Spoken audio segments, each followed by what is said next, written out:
नमस्कार दोस्तों, स्वागत है आपको हमारे YouTube चैनल प्रकाश मैथ पॉइंट में। और दोस्तों मैं हूं प्रकाश कुमार। दोस्तों RS अग्रवाल के बुक से हम मेंसुरेशन चैप्टर को शुरू किए हुए हैं और आज उसी को कंटिन्यू करेंगे। दोस्तों मेंसुरेशन का यह 11वां वीडियो होगा, ठीक है।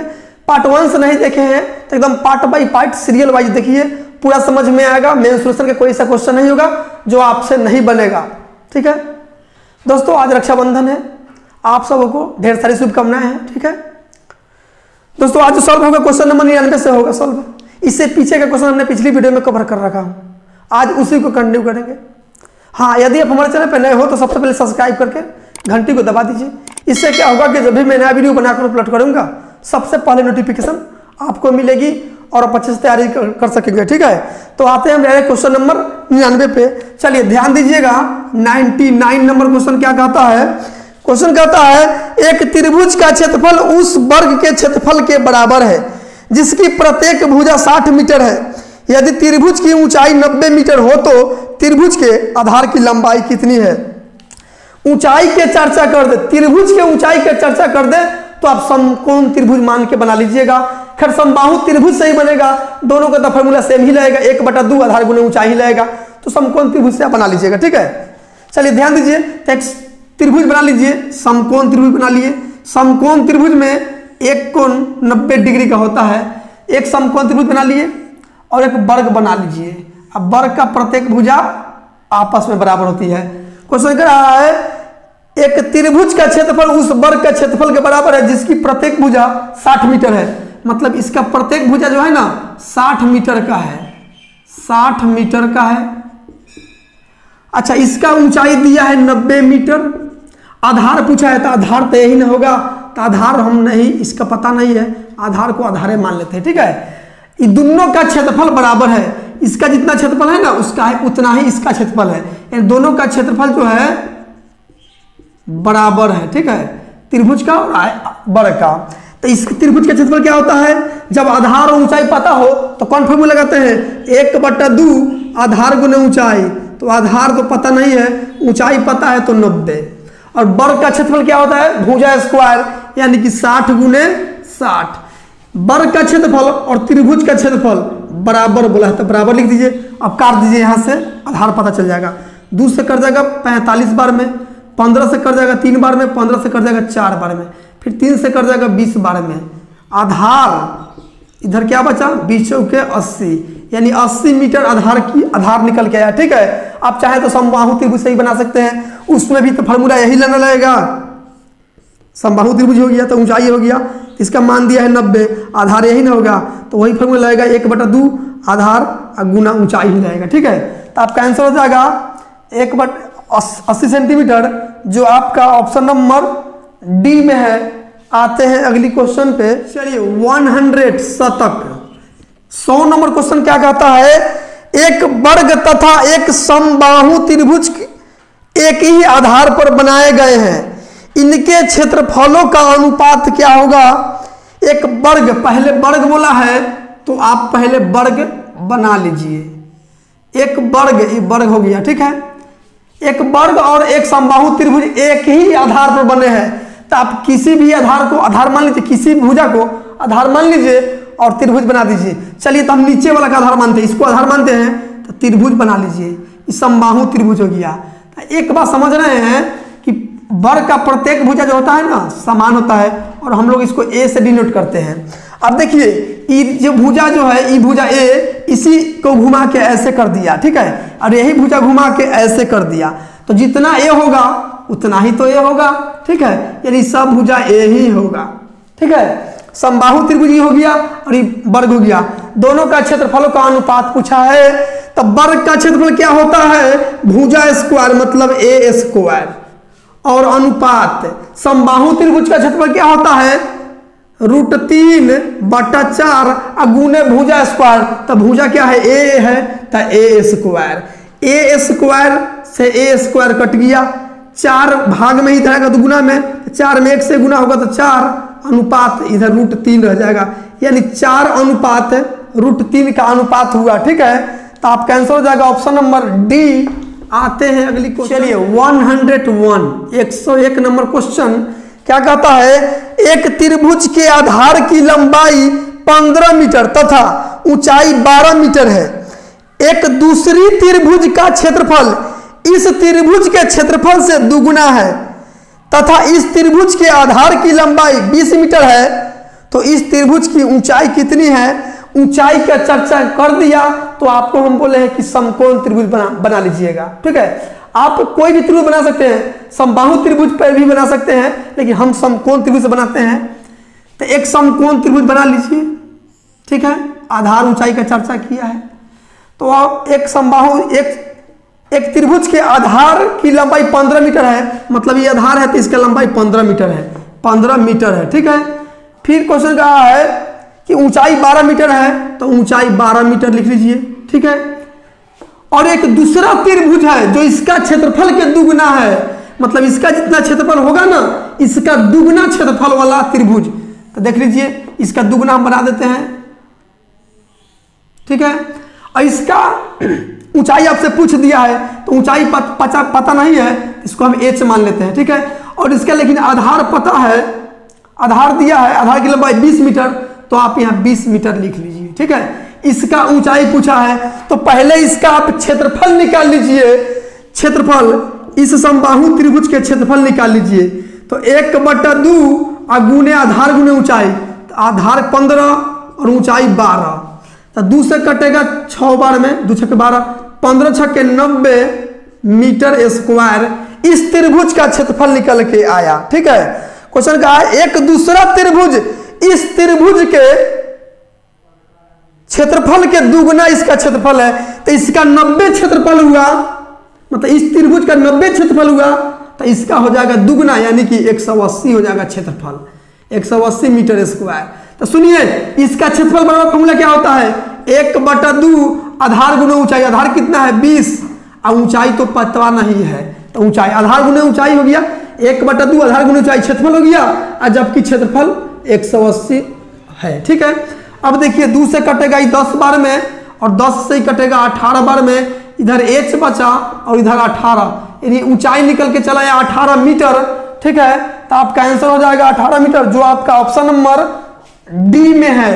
आते हैं अगली क्वेश्चन, 102 नंबर क्वेश्चन क्या कहता है, ध्यान दीजिएगा। क्वेश्चन कहता है किसी समांतर चतुर्भुज की एक भुजा 18 सेंटीमीटर है तथा इस भुजा की विपरीत भुजा से दूरी 8 सेंटीमीटर है, समांतर चतुर्भुज का क्षेत्रफल कितना है।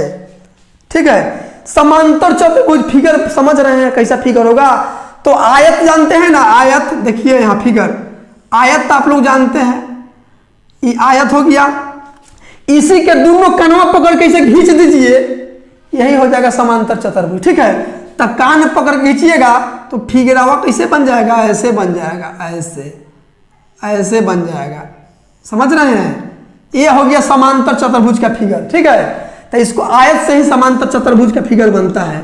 ठीक है, समांतर चतुर्भुज का फिगर इसी का मान दिया है, क्या दिया है कि एक भुजा 18 सेंटीमीटर है, तो इसको 18 सेंटीमीटर मान लीजिए। ठीक है, और बोला है कि 18 सेंटीमीटर है तथा इस भुजा के विपरीत भुजा से दूरी 8 सेंटीमीटर है। इस भुजा से विपरीत मतलब ई वाला दूरी जो है ना 8 मीटर है, तो दूरी कैसे, ऐसा ही नापिएगा, ऐसे, तो ये 8 मीटर है। तो सुनिए, ये 8 सेंटीमीटर है, तो ये दूरी, ये ऊंचाई हो गया, दूरी आपको यहाँ कह के बता दिया है, लेकिन ये तो ऊंचाई हो गया।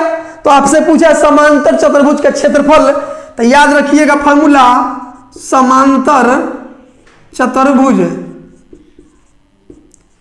चतुर्भुज का क्षेत्रफल बराबर फॉर्मूला क्या होता है, आधार गुना ऊंचाई, यही तो होता है समांतर चतुर्भुज के क्षेत्रफल बराबर। तो आधार कितना है 18 सेंटीमीटर और ऊंचाई कितना है 8 सेंटीमीटर, तो 18 8 44 से मतलब 18 8 144 सेंटीमीटर आपका आंसर हो जाएगा क्षेत्रफल। ठीक है, जो आपका ऑप्शन नंबर डी में है। आते हैं अगली क्वेश्चन पे, चलिए 103 नंबर क्वेश्चन क्या कहता है, ध्यान दीजिएगा। एक समांतर चतुर्भुज की संगत भुजाएं क्रमशः 30 मीटर तथा 14 मीटर लंबी है तथा इन भुजाओं के शीर्षों को मिलाने वाले विकर्ण की लंबाई 40 मीटर है। समांतर चतुर्भुज का क्षेत्रफल कितना है? ध्यान दीजिएगा, समांतर चतुर्भुज, अब तक फिगर बनाने आ गया होगा। आयत को थोड़ा कान पकड़ के इधर उधर खींच दीजिए, ठीक है। इस समांतर चतुर्भुज का फिगर हो गया, ठीक है। तो समांतर चतुर्भुज की संगत भुजा है, संगत मतलब समझ रहे हैं, अड़ोसी पड़ोसी मतलब बगल वाला। तो 30 मीटर और 14 मीटर है, तो ये 30 मीटर होगा तो ये 14 मीटर है, यही संगत भुजा हो गया, ठीक है, मतलब संहतिया भुजा। और तथा इन भुजाओं के शीर्षों को मिलाने वाली विकर्ण, शीर्षों को मिलाने वाली विकर्ण मतलब शीर्ष है, इसको मिलाने वाली विकर्ण की लंबाई कितना? 40 मीटर है, मतलब इस विकर्ण की लंबाई 40 मीटर है। तो समांतर चतुर्भुज का क्षेत्रफल कितना है? इसमें आप आधार गुणे ऊंचाई नहीं लगा सकते हैं, इसलिए इसमें आपको ऊंचाई तो पता नहीं है, यहाँ क्षेत्रफल निकलना होगा, ठीक है। दूसरा तरीका लगाना होगा, तो कौन तरीका लगा सकते हैं? तो आप यहाँ ध्यान दीजिए। और इस समकोण त्रिभुज भी नहीं बनता है कि समकोण के स्क्वायर बराबर बाकी दोनों भुजा के वर्गों का योग लगा दीजिएगा, यह भी नहीं लगेगा। इसलिए नहीं लगेगा कि इसमें सब कोण 90-90 डिग्री का नहीं होता है, जबकि आयत में प्रत्येक कोण 90 डिग्री का होता है, लेकिन इसमें प्रत्येक कोण 90 डिग्री का नहीं होगा। ये कम होगा तो ये ज्यादा होगा, ये कम होगा तो ये ज्यादा होगा, ठीक है। इसलिए समकोण त्रिभुज भी नहीं लगा सकते हैं। लेकिन इसको देखिए कैसा फिगर होगा, ये ऐसे होगा फिगर, ऐसा ही ना है, समकोण त्रिभुज नहीं है, ठीक है, थोड़ा झुका हुआ है, थोड़ा झुका हुआ है। तो ये 14 दिया है, ये 30 दिया है, ये 30 दिया है और ये 40 दिया है। तो पता है यहाँ जितना इतना इसका क्षेत्रफल होगा ना, नीचे वाला त्रिभुज का, ये त्रिभुज बना है, जितना इसका क्षेत्रफल होगा उतना ही इसका क्षेत्रफल होगा। ताकि इस एक का क्षेत्रफल निकाल कर और दूसरे गुना कर दीजिए, पूरा का क्षेत्रफल निकल जाएगा, ठीक है। तो यहाँ देखिए तीनों भुजा की लंबाई अलग अलग है, तो इसका मतलब है विषमबाहु त्रिभुज है। और विषमबाहु त्रिभुज का क्षेत्रफल निकालने के लिए आपको फॉर्मूला बता दिए हैं। कौन सा फॉर्मूला? हीरोइन का सूत्र, ठीक है। क्या है formula? S into S minus A into S minus B into S minus C, जहां एस क्या है? अर्ध परिमाप, मतलब तीनों भुजाओं के लंबाइयों का योग का आधा। 30 और 40 70 और 14 84 अब बट्टा में 2 यानी कि 42। एस जो है अर्ध परिमाप मतलब 42 है, ठीक है। तो यहां ध्यान दीजिए, लिखिए यहाँ एस के जगह क्या लिखिएगा? 42 गुना एस, यहाँ 42 डालिएगा, 42 में से 30 घटाइएगा तो कितना बचेगा? 12, तो 12 लिखिए गुना यहाँ 42 में से 14 जाएगा, कितना बचेगा? 28 बचेगा, 28, हाँ 28 बचेगा गुना, फिर यहाँ 42 में से 40 जाएगा तो कितना बचेगा? 2, तो 2 लिखिए, ठीक है। एक का क्षेत्रफल निकाल रहे हैं, इसका क्षेत्रफल निकाल रहे हैं, इसका, इसमें 2 से गुना कर देंगे तो पूरा का क्षेत्रफल हो जाएगा, ठीक है। तो ध्यान दीजिए यहाँ 42 को लिख सकते हैं, 42 को क्या लिख सकते हैं आप? 42 को लिख सकते हैं 14 तिया 42, हाँ 14 तो 42 लिख सकते हैं। इसको ध्यान दीजिए 12 को लिख सकते हैं 4 गुने 3, 4 3 12 हो गया। फिर 28 को लिख सकते हैं 14 गुने 2 28 हो गया, और यहाँ एक 2 है। अब ध्यान दीजिए 2 को 14 में से 1 बाहर 14 आएगा, ठीक है, गुना। देखिए यहाँ 2 को 3 में से 1 को 3 बाहर आएगा यहाँ। देखिए 2 दूना 4 हुआ और एक यहाँ 4, तो ये 4 और 2 को 4 है, तो 2 को 4 के बदले 1 को 4 बाहर आएगा, ठीक है। अब ध्यान दीजिए गुना कीजिएगा तो 14 तिया 42 गुने 4, 42 गुने 4 यानी 4 दूनी 8 और 4 चौका 16, यानी कि 168 वर्ग सेंटीमीटर, मीटर में है 168 वर्ग मीटर आपका एक त्रिभुज का क्षेत्रफल आया। आपसे पूरा समांतर चतुर्भुज का ना पूछा है, तो 2 से गुना कर दीजिएगा, एक का तो निकल गया 168 वर्ग मीटर, 2 से गुना कर दीजिए पूरा निकल जाएगा। तो पूरा समांतर चतुर्भुज का पूछा है, तो पूरा हो जाएगा कितना? 168 गुना 2 यानी कि 8 दूना 16, 16 दूना 32, 1 33, यानी 336 वर्ग मीटर समांतर चतुर्भुज का क्षेत्रफल निकल के आया, ठीक है, जो आपका ऑप्शन नंबर ए में है। आते हैं अगली क्वेश्चन, 104 नंबर क्वेश्चन क्या कहता है, ध्यान दीजिएगा। क्वेश्चन कहता है एक वर्ग तथा एक सम चतुर्भुज की एक ही आधार पर बने हैं, इनके क्षेत्रफलों का अनुपात क्या होगा। क्वेश्चन जो है ना, सम चतुर्भुज जानते हैं, सम चतुर्भुज का पहले फिगर बनाना सीख लीजिए। सम चतुर्भुज वर्ग जानते हैं ना आप, वर्ग तो अच्छा से जानते हैं। वर्ग का प्रत्येक भुजा बराबर होती है। इसी को कान पकड़ के खींच दीजिए, ऐसे आयत के कान पकड़ के खींचिएगा तो समांतर चतुर्भुज बनता है। अब वर्ग के कान पकड़ के खींच दीजिएगा तो सम चतुर्भुज बनता है। यानी कानों पकड़ के खींचिएगा तो ऐसे बन जाएगा, ऐसे। इसका भी प्रत्येक भुजा की लंबाई समान ही होता है, लेकिन थोड़ा टेढ़ा हो जाता है और ये 90 डिग्री कोण नहीं बना पाता है। ठीक है, मतलब यहाँ चारों जगह 90 डिग्री कोण नहीं बना पाता है। ठीक है, तो बोला है क्वेश्चन, एक वर्ग तथा एक सम चतुर्भुज एक ही आधार पर बने हैं, एक ही आधार पर। तो सम चतुर्भुज जानते हैं टेढ़ा होता है थोड़ा, ये हो गया, ये हो गया और ये हो गया। एक ही आधार पर एक वर्ग हो गया और एक सम चतुर्भुज हो गया। तो पूछा है दोनों का क्षेत्रफलों का अनुपात। तो दोस्तों ये भुजा अगर कुछ भी मान लीजिए आप, यहाँ नंबर से मान लीजिए, चाहे ए ही मान लीजिए चाहे बी, कुछ भी मान लीजिए, तो हम यहाँ एक मानते हैं। ठीक है, यहाँ एक मानते हैं, सब भुजा तो एक होगा, लेकिन इसमें ऊंचाई भी एक हुआ और लंबाई चौड़ाई सब इसमें एक हो गया। लेकिन इसमें सम चतुर्भुज में लंबाई एक नहीं हुआ, लंबाई एक नहीं हुआ। कहने का मतलब देखिए यहाँ ध्यान दीजिए, इसका लंबाई कितना है, इतना है ना, इतना सीधा है, तो ऐसे कि थोड़ा मोड़ दीजिए, थोड़ा टेढ़ा कर दीजिए, तो बताइए इतना झूल गया, इतना देखिए नीचा मुँह चला है, इससे नीचा हो रहा गया, तो यानी कि ऊंचाई उतना नहीं रहा। और जब ऊंचाई उतना नहीं रहा तो क्षेत्रफल जो होगा ना सम चतुर्भुज से वर्ग का क्षेत्रफल ज्यादा होगा। इस बात को आप याद रख लीजिए। इसका परफेक्ट मान आप नहीं निकाल सकते हैं, वर्ग का क्षेत्रफल परफेक्ट निकाल सकते हैं, लेकिन जब एक ही आधार पर वर्ग और सम चतुर्भुज दोनों बनेगा तो सम चतुर्भुज का क्षेत्रफल आप एग्जैक्टली नहीं निकाल सकते हैं। ठीक है, तो ध्यान दीजिए, यहाँ थ्योरी याद रखिएगा। हाँ, अगर ये भुजा की लंबाई एक है तो इस भुजा की लंबाई भी एक ही होगा, दोनों का लंबाई एक ही होगा, दोनों का लंबाई समान ही होगा, लेकिन क्षेत्रफल ज्यादा होगा वर्ग के इस सम चतुर्भुज के। ठीक है, कहा कि इसका ऊंचाई एक है, लेकिन इसका ऊंचाई जो होगा ना, इसका ऊंचाई एक से कुछ ना कुछ कम होगा, एकदम थोड़ा सा कम होगा, पॉइंट समथिंग कम होगा, लेकिन कम ही होगा।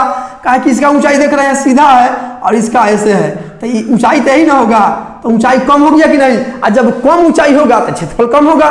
तो याद रखिएगा, जब वर्ग तथा सम चतुर्भुज एक ही आधार पर बना हो तो हमेशा वर्ग का क्षेत्रफल बड़ा होगा सम चतुर्भुज से। ठीक है, सम चतुर्भुज के क्षेत्रफल से, ठीक है, याद रखिएगा। मतलब वर्ग का क्षेत्रफल हमेशा ज्यादा होगा सम चतुर्भुज के क्षेत्रफल से जब एक ही आधार पर दोनों फिगर बना हो। तो ऑप्शन देखिए, ऑप्शन में है 1:1। 1:1 कहने का मतलब क्या है, पहला जो होगा, पहले का वैल्यू वर्ग का होगा, दूसरा का होगा सम चतुर्भुज का। ठीक है, सम चतुर्भुज का। तो यहाँ पर डिफिनेशन क्या लिखवाए हैं, या थ्योरी में क्या है कि जब एक ही आधार पर वर्ग और सम चतुर्भुज दोनों बना हो तो वर्ग का क्षेत्रफल ज्यादा होगा हमेशा सम चतुर्भुज के क्षेत्रफल से। तो यहाँ बोला है 1:1 नहीं हो सकता है, बराबर नहीं हो सकता है। हाँ, वर्ग का ज्यादा होगा सम चतुर्भुज से, इसलिए बराबर नहीं हो सकता है। ऑप्शन नंबर बी है 1:2। यहाँ देखिए सम चतुर्भुज का क्षेत्रफल ज्यादा दे दिया है वर्ग का क्षेत्रफल से, ये तो गलत है।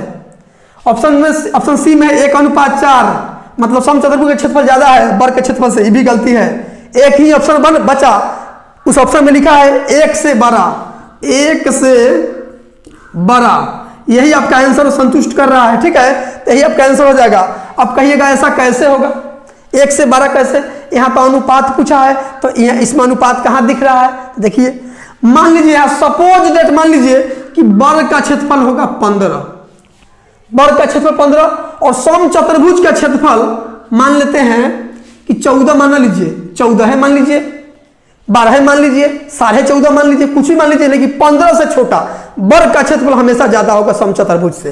तो बताइए एक बार में भाग लगेगा कि नहीं, 14 से 15 में 14 से 1 दशमलव समथिंग बार में भाग जाएगा, यानी 1 से बड़ा हो रहा है कि नहीं, 1 से बड़ा हो रहा है ना, इसलिए 1 से बड़ा ही आपका आंसर होगा। ठीक है, जो आपका ऑप्शन नंबर डी में है। आते हैं अगली क्वेश्चन पे। चलिए 105 नंबर क्वेश्चन क्या कहता है, ध्यान दीजिएगा।